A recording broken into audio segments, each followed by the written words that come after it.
लोकसभा अध्यक्ष ओम बिर्ला यांनी घेतले त्र्यंबकेश्वराचे दर्शन।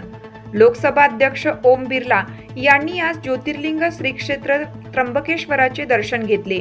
यावेळी त्यांनी भगवान त्र्यंबकेश्वराचे विधिवत पूजन करून आरती केली व देशाच्या प्रगती समृद्धीसाठी प्रार्थना केली।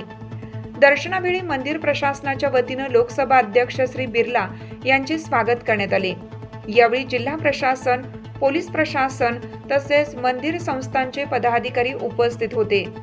यावेळी त्र्यंबक नगर परिषदेचे नगराध्यक्षा त्रिवेणी तुंगार, निवासी उपजिल्हाधिकारी रोहित कुमार राजपूत, सहाय्यक जिल्हाधिकारी डॉक्टर पवन दत्ता, प्रशिक्षणार्थी जिल्हाधिकारी डॉक्टर जयकुमार आढे, तहसीलदार गणेश जाधव, पोलीस निरीक्षक प्रीतम चौधरी, विश्वस्त कैलास घुले, रुपाली भुतडा, त्र्यंबकेश्वर पुरोहित संघाचे अध्यक्ष मनोज थेटे आदी उपस्थित होते।